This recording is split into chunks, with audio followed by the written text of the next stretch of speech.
గిరిజన ఆశ్రమ పాఠశాలల సరుకులను పక్కదారి పట్టిస్తున్న వైనం చోటు చేసుకుంది. జీసీసీ గోదాం నుంచి కొందరు సరుకులను లోడ్ చేసుకుని వెళ్తుండగా స్థానిక యువకులు పట్టుకుని పోలీసులకు అప్పగించారు.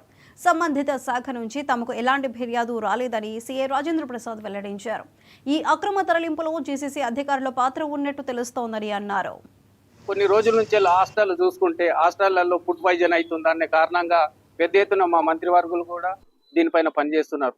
ఈరోజు ఏదైతే ఆసిఫాబాద్ జిల్లా ఈ ప్రాంతానికి వచ్చేసరికి ఈ జీసీసీలో ఇది ఒక అవకతవకలు జరిగినాయన్న వార్తలు తెలవడం వల్ల ఈ రోజు ఇక్కడ వచ్చినాం.